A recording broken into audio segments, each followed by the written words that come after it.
kalimat mukjizat itu diambil dari kata-kata al-ajzu. Al-ajzu itu artinya in'idamul qudrati tijaha amrin ma, ketidaksanggupan melakukan sesuatu terhadap perkara tertentu. Itu disebut mukjizat secara bahasa. Adapun secara istilah, mukjizat itu amrun khariqun lil 'adati yu'ayyidu bihi Allahu anbiya'ahu bi ijra'ihi ala aydihim wa yakunu mukhalifan li tabi'atil qawni was sunanil hayati allati i'tadaha 'alaiha an-nasu. Adapun secara istilah, mukjizat itu adalah perkara di luar kebiasaan yang dilakukan manusia, di mana Allah sengaja memperkuat nabi-nabinya dengan memberikan mukjizat di hadapan mereka, di mana mukjizat itu menyelisihi tabiat alam dan kehidupan yang biasa manusia dijalankan. Wal hadfu min dzalik idharus sidqihim wasidqin nubuwatihim, karena tujuan adanya mukjizat itu untuk menampakkan kebenaran mereka dan kejujuran kenabian mereka. Intinya bahwa mukjizat itu keanehan, dan keanehan di dunia ini ada tiga. Ada berupa mukjizat bagi para nabi, ada berupa karamat bagi para wali, dan ada berupa sihir bagi para dukun. Jadi harus dibedakan antara mukjizat, karamah dan juga sihir. Lalu kenapa mukjizat itu hanya khusus para nabi? Kenapa selain para nabi tidak diberikan mukjizat? Ma'asyiral muslimin yang dimuliakan Allah Subhanahu wa taala, maka kita katakan bahwa yang pertama, karena diberikan mukjizat itu khusus para nabi, adalah tuthbitu li aqwamihim, untuk menetapkan kepada kaum-kaum para nabi dan rasul tersebut sidqahum wa nubuwatahum, kebenaran mereka para nabi dan kenabiannya. Karena terkadang kaumnya para nabi itu ada yang satu kali diberikan mukjizat mereka beriman, tetapi ada yang berkali-kali diberikan mukjizat tidak beriman, sehingga terkadang harus berkali-kali Nabi itu menampakkan mukjizatnya supaya memang benar dia seorang Nabi, ucapannya benar, dan dianugerahi padanya mukjizat keanehan-keanehan, sehingga mukjizat itu bisa jadi hujjah terhadap para pendusta dakwah kepada kalangan para nabi dan rasul. Kemudian yang kedua, mukjizat itu perkara di luar kebiasaan manusia dan tanda dari tanda-tanda kuasa Allah, di mana Allah Subhanahu wa taala memang menganugerahkan mukjizat itu kepada para nabi dan rasul yang dikehendakinya, supaya menjadi bukti dan dalil tentang kebenaran bahwa nabi-nabi itu datang dari Allah Subhanahu wa taala. Bahkan terkadang mukjizat itu sebuah tantangan kepada kaum para nabi dan rasul, Kalau kalian tidak yakin diri kami ini para nabi dan rasul, datangkan yang semisal. Sehingga terkadang diperlukan mukjizat untuk membuktikan bahwa mereka para nabi dan rasul, sehingga dibuat semacam tantangan. Dan mukjizat satu saja sebenarnya sudah cukup untuk membenarkan para rasul, apalagi banyak. Ma'asyiral muslimin yang dimuliakan Allah Subhanahu wa taala. Makanya kenapa ada syarat-syarat yang disebutkan para ulama yang berkenaan dengan masalah mukjizat ini. Pertama, an yakunal amru mimma la yamliku wa la yastati'ul qiyamu bihi illallah. Bahwa mukjizat itu tidak dimiliki dan tidak bisa dilakukan manusia kecuali izin Allah. Seperti lihat mukjizatnya Nabi Isa dan Musa, bisa menghidupkan orang mati karena izin Allah Azza wa Jalla. Nabi Musa dalam kisah Baqarah Bani Israel. Kemudian Nabi Isa juga ketika ada seorang pembesar meninggal, kemudian diusap, tiba-tiba hidup biiznillah karena izin dari Allah Subhanahu wa taala. Menghidupkan mati itu urusan Allah. Tidak ada orang mampu untuk menghidupkan orang mati. Tapi karena Allah izinkan, maka kun fayakun, sesuatu bisa terjadi. Kemudian juga syaratnya an yakunal amru khariqan lil mu'tad,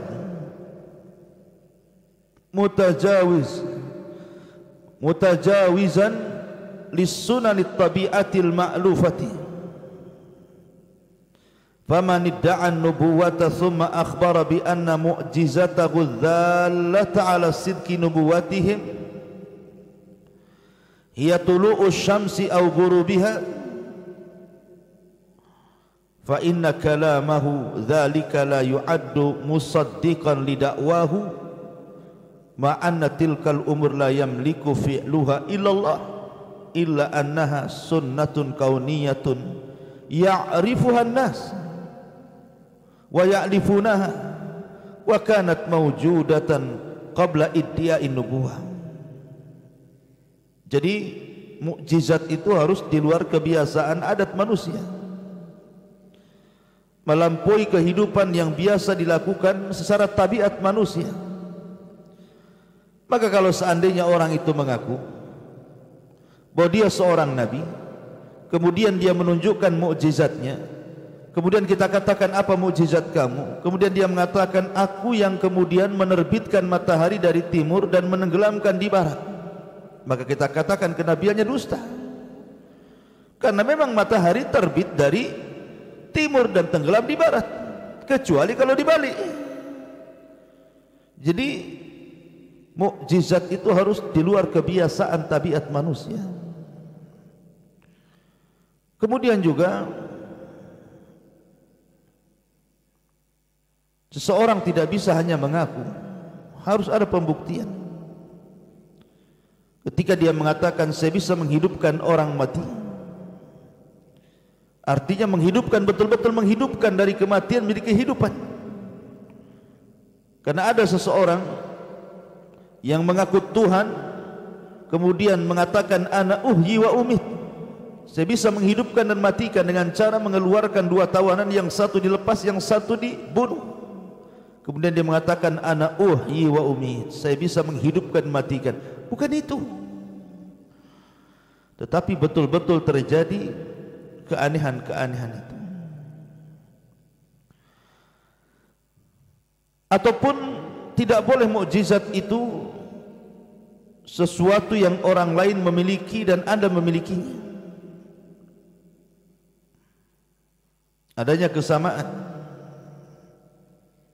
Karena mukjizat itu biasanya masing-masing para nabi diberikan mukjizat yang berbeda. Kemudian juga alla ya'ti ahadun bimithlil amril mudda'i bi annahu mu'jizatun. Fa in ata ahadun bimithlihi faqad kharaja an kaunihi laisa fi maqduril bashari wa asbaha amran mumkinan li ayyi ahadin. Wa mithlu dhalika la yusaf bi annahu mu'jizatun. Tidak boleh seseorang pun mendatangkan mukjizat yang semisal. Umpamanya seorang bisa merangkai kata-kata berupa syair, orang lain pun bisa berbuat syair. Berarti rangkaian kata itu bukan mukjizat karena orang lain bisa menirunya. Beda dengan Al-Quran. Tidak ada yang bisa meniru Al-Quran, berarti mukjizat Al-Quran itu. Ma'asyiral muslimin yang dimuliakan Allah Azza wa Jalla, intinya bahwa mukjizat dikhususkan kepada para nabi itu untuk menampakkan kuasa Allah, mampu mengadakan sesuatu yang di luar tabiat manusia terjadi, sehingga itu membuktikan bahwa para nabi dan rasul benar-benar diutus oleh Allah Azza wa Jalla. Kemudian juga sebagai rahmat, kasih sayang Allah Subhanahu wa taala dengan adanya mukjizat itu supaya orang bisa memandang bahwa memang ini seorang nabi untuk memberikan jalan yang lurus bagi dirinya. Buktinya ada mukjizatnya. Kemudian juga bisa membantu para nabi untuk lebih memudahkan berdakwah kepada umatnya. Karena terkadang para nabi itu diuji, saya ulangi, dengan berbagai macam watak dan tipe manusia, sehingga ketika ada mukjizat keanehan bisa membantu para nabi bahwa apa yang didakwahkan itu sebuah kebenaran, dan itu bisa dijadikan qiyamul hujjah, iqamatul hujjah, menegakkan sebuah hujjah terhadap manusia bahwa telah diutus kepada mereka para nabi dengan mukjizat keanehan yang tidak direkayasa. Ma'asyiral muslimin yang dimuliakan Allah Azza wa Jalla, lalu mukjizat apa yang Allah Subhanahu wa taala anugerahkan kepada Nabi Musa alaihi salatu wassalam? Ma'asyiral muslimin yang dimuliakan Allah Subhanahu wa taala, Allah Subhanahu wa taala telah khususkan kepada Nabi Allah Musa alaihi salatu wassalam banyak mukjizat. Kenapa demikian?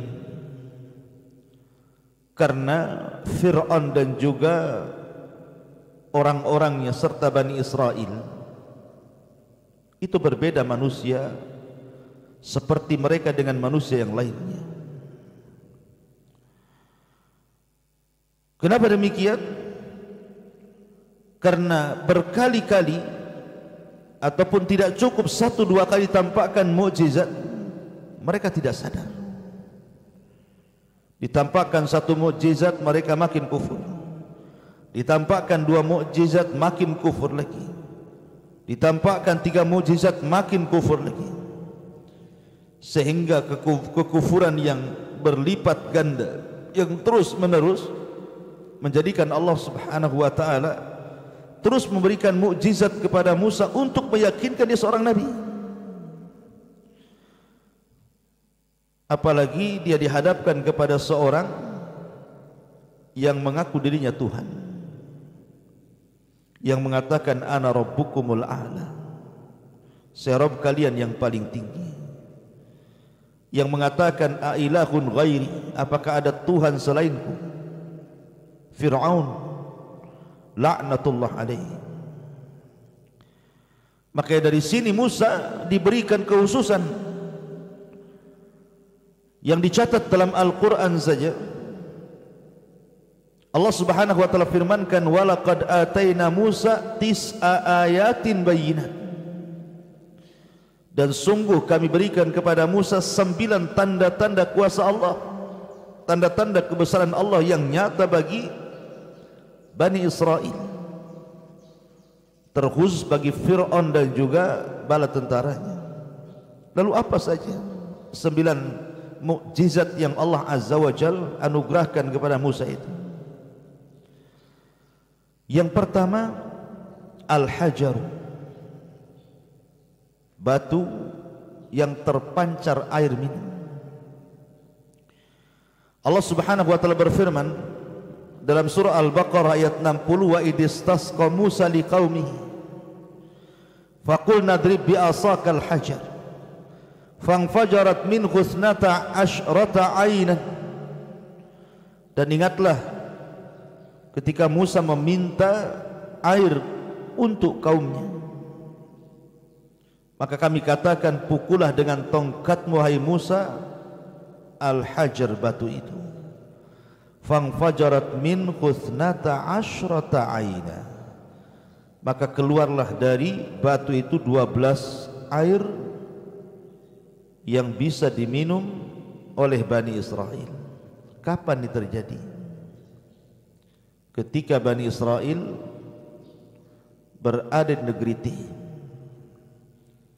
di negeri linglung, di negeri yang mereka tidak bisa keluar dari situ, di negeri padang pasir kering kelontang, di negeri yang tidak ada tumbuhan, tanaman, dan tidak ada mata air.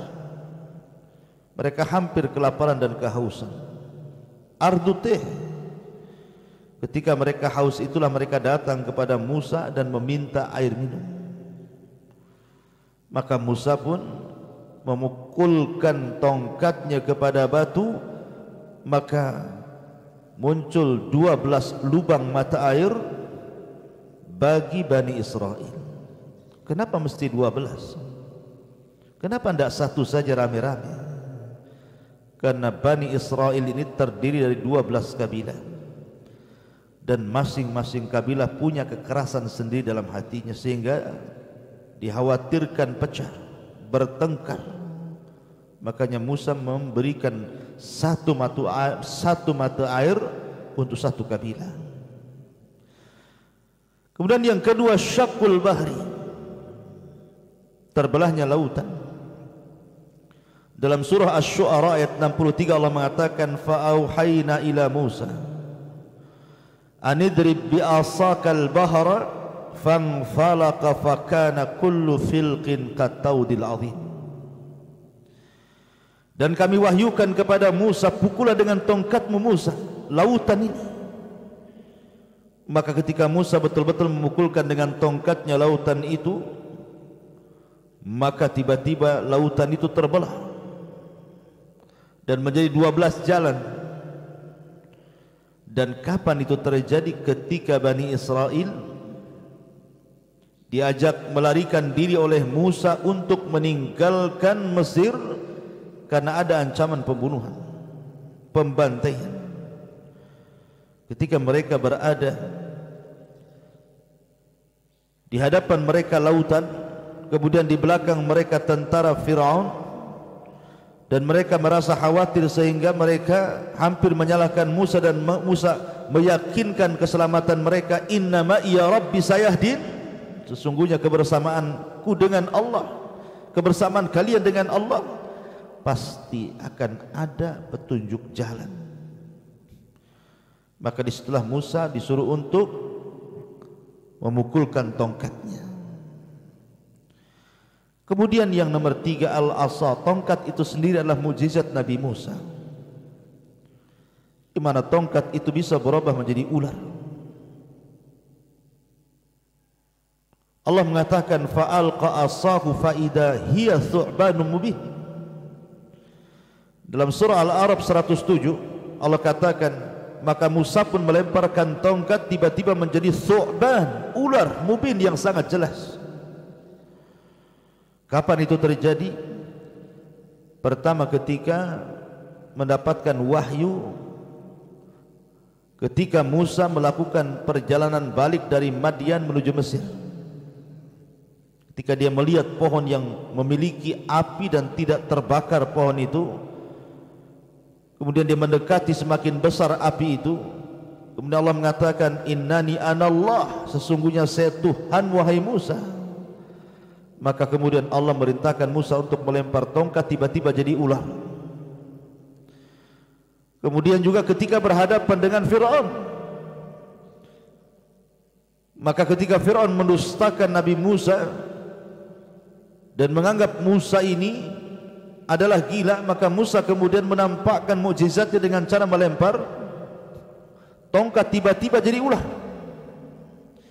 Kemudian juga yang ketiga, ketika berhadapan dengan tukang-tukang sihir Fir'aun di waktu duha, ketika tukang-tukang sihir itu melempar tali-tali mereka dan seolah-olah ada ular yang yukhayyalu ilaiha annaha tas'a, yang dihayalkan ular itu bergerak, maka Musa pun melempar tongkatnya kemudian berubah menjadi ular dan memakannya.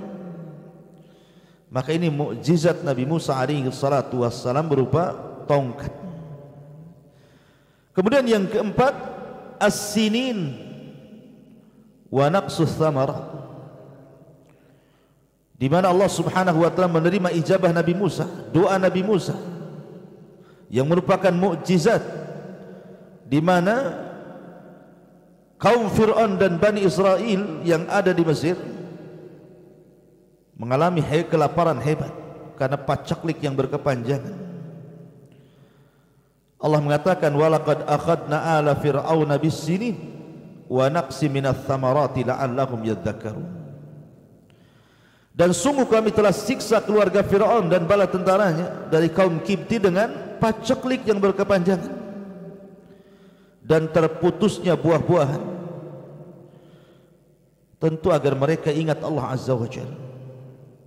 Sampai-sampai tidak ada satupun gandum yang tumbuh, tidak ada satupun buah-buahan yang hidup. Kelaparan di mana-mana.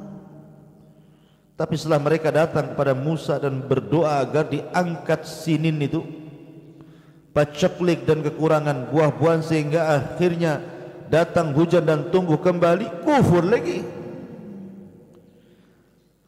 Kemudian yang nomor 5, tufan, angin yang sangat besar, yang Allah Subhanahu wa taala katakan dalam surah Al-A'raf ayat 133, fa arsalna alaihim tufan. Allah kirim angin yang besar sehingga atap-atap rumah terbawa, apapun yang ada di bawah terbawa, terbang, sampai benda-benda berharga terbawa. Tetapi mereka tidak jadi beriman. Setelah mereka datang kepada Musa meminta agar diangkat tufan ini, dan Musa berdoa akhirnya diangkat, tetap saja mereka kufur. Kemudian juga al-jarad wal kummal, disebarnya jarad, belalang di mana-mana, wal kummal dan kutu. Allah mengatakan, fa arsalna alaihimut tufan wal jarada wal kummal, kami utus kepada mereka belalang di mana-mana, kutu di mana-mana. Di mana-mana ada belalang, ada kutu. Kalau sekarang mungkin kutu-kutu ataupun belalang itu ada di ladang-ladang, ada di kebun-kebun. Tapi ini belalang di mana-mana, di rumah, di kamar, di dapur, di atap rumah, di halaman rumah, di kebun-kebun, di sawah-sawah, semua belalang. Seolah-olah ada sekawanan belalang yang mengepung dan menyerang sebuah negara. Dan juga kutu. Coba Anda bayangkan, kita sedang makan saja diganggu 1-2 ekor lalat. Kita nggak nyaman makannya itu. Padahal yang ganggu kitanya 2 ekor lalat saja. Kita lagi makan nih, 2 ekor lalat, yang satu ganggu telinga kanan, yang satu ganggu makanan. Kita ini udah nggak nyaman. Gimana kalau kutu di mana-mana? Ada di nasi, ada di minuman, ada di kepala. La haula wala quwata illa billah. Akhirnya mereka minta agar itu dihilangkan, tetapi setelah dihilangkan kufur juga. Kemudian difda kodok, Allah mengatakan fa arsalna alaihimut tufan wal jarada wal kumal wadafadi, dan kodok di mana-mana. Masyarul muslimin yang dimuliakan Allah Azza wa Jalla, termasuk ad-damu, termasuk Allah Azza wa Jalla turunkan berupa darah. Ada yang mengatakan bahwa darah di sini adalah seseorang tiba-tiba muntah darah, tiba-tiba memesan keluar dari lubang hidungnya darah. Dan ada juga yang mengatakan maksudnya darah di mana-mana, sungai jadi darah. Ketika seseorang hendak minum, tiba-tiba airnya jadi darah. Ketika hendak mengambil air dari sumber, tiba-tiba sumbernya jadi darah. Pokoknya sesuatu yang berbentuk air semua menjadi merah. Mau sumber air, mau sungai, mau minuman, mau yang sudah ditampung dan begitu seterusnya, Allah buat warna merah. Dan Allah subhanahu wa ta'ala jadikan air-air itu darah. Siapa yang bisa minum air darah? Dan itu mukjizat Nabi Musa alaihi salatu wassalam, tapi tidak menjadikan mereka beriman dan tetap saja mereka kufur. Kemudian juga di antara mukjizat yang ke-9 adalah al-yadul baydah. Tangan Nabi Musa kalau dikeluarkan bercahaya, masuk pesaknya keluar bercahaya. Allah mengatakan wa adkhil yadaka fi jaybika takhruj bayda min ghairi su fi tisi ayatin ila fir'auna wa qaumihi innahum kanu qauman fasikin. Dan masukkanlah tanganmu pada pesak Muhammad Musa, akan keluar cahaya yang tidak akan memadaratkanmu pada 9 tanda-tanda yang Allah tampakkan kepada Fir'aun dan kaumnya. Sesungguhnya mereka kaum yang fasik. Sudah jelas-jelas ada 9 tanda di hadapan mereka, tapi mereka tidak menerimanya dan tetap kufur.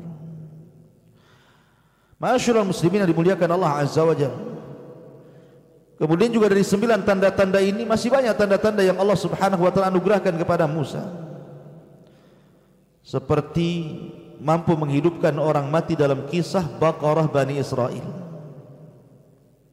Ada seseorang dibunuh, kemudian mengadu kepada Musa, kemudian Musa katakan sembelih seekor sapi betina.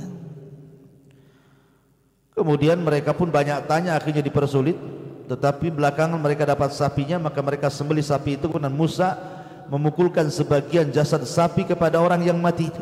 Akhirnya orang itu hidup sesaat, kemudian memberitahu siapa pembunuhnya. Artinya Musa bisa menghidupkan orang mati dengan izin Allah Azza wa Jalla dengan sebab itu. Kemudian juga diangkatnya gunung Tur ketika mereka berkhianat kepada Musa dengan menyembah patung anak Samiri, patung yang dibuat oleh Samiri, patung anak sapi. Kemudian Musa datang membawa Taurat dari bukit Tur Sina. Disuruhnya mereka mendengar ucapan Nabi Musa, tapi mereka mengatakan sami'na wa asaina, kami taat dan kami dengar, kami tapi bermaksiat. Maka Allah Azza wa Jalla tampakkan mukjizat Nabi Musa, diangkatnya bukit Tur itu di atas kepala mereka. Sehingga Allah katakan wa id akhadna mitsaqakum wa rafa'na fawqakumut tur, dan kami angkat di atas kepala mereka, kepala kalian, gunung Tur. Seolah-olah dengan diangkatnya gunung Tur di atas kepala mereka, mau tobat atau kami lempar bukit Tur kepada kalian. Akhirnya mereka baru mendengar dan mengatakan sami'na wa ata'na, la haula wala quwata illa billah. Ucapan sami'na wa ata'na harus tampak mukjizat dulu, padahal sebelumnya sudah banyak mukjizat yang Allah subhanahu wa ta'ala tampakkan. Termasuk juga Allah subhanahu wa ta'ala mengusap harta Bani Israel dari dirham dan dinar menjadi bebatuan karena kufurnya mereka kepada Allah Azza wa Jalla. Termasuk juga menenggelamkan Qarun, di mana Musa memerintahkan bumi karena perintah Allah Azza wa Jalla kepada bumi agar taat kepada suruhan Musa. Akhirnya bumi itu pun nurut apa yang sesuai dengan diperintahkan Musa, kemudian menelan Qarun dan seluruh kekayaannya. Dan banyak lagi yang jelas bahwa setiap para nabi itu dianugerahkan mukjizat oleh Allah Subhanahu wa ta'ala. Semua para nabi. Saya contohkan Nabi Saleh diberikan mukjizat seekor unta. Nabi Ibrahim dilempar ke dalam api, kemudian api itu menjadi dingin. Qul ya naru kuni bardan wa salaman ala Ibrahim. Kemudian juga Nabi Sulaiman paham dengan bahasa-bahasa binatang seperti hudhud, semut. Kemudian bisa menundukkan angin, jin, manusia dan begitu seterusnya. Termasuk juga mukjizat Nabi kita Muhammad sallallahu alaihi wasallam seperti Isra Mi'raj. Kemudian makanan dan minuman bisa menjadi banyak dari yang sedikit. Kemudian pohon tiba-tiba menangis di hadapan Rasul. Kemudian Rasul menghabarkan sesuatu yang gaib-gaib dan semua terjadi. Ada yang terjadi, ada yang sedang terjadi, ada yang akan terjadi. Atau keluar air dari jari-jari jemari Nabi sallallahu alaihi wasallam. Dan tentunya yang terbesarlah Al-Qur'an Al-Karim, adalah mukjizat terbesar Nabi SAW yang akan tampak sampai hari ini, bahkan sampai kiamat dibangkitkan. Wallahu a'lam bishawab. Ini yang bisa sampaikan, mudah-mudahan bermanfaat. Subhanallah bihamdika asyhadu an la ilaha illa anta astaghfiruka wa atubu ilaik. Allahu ta'ala alam. Assalamualaikum warahmatullahi wabarakatuh.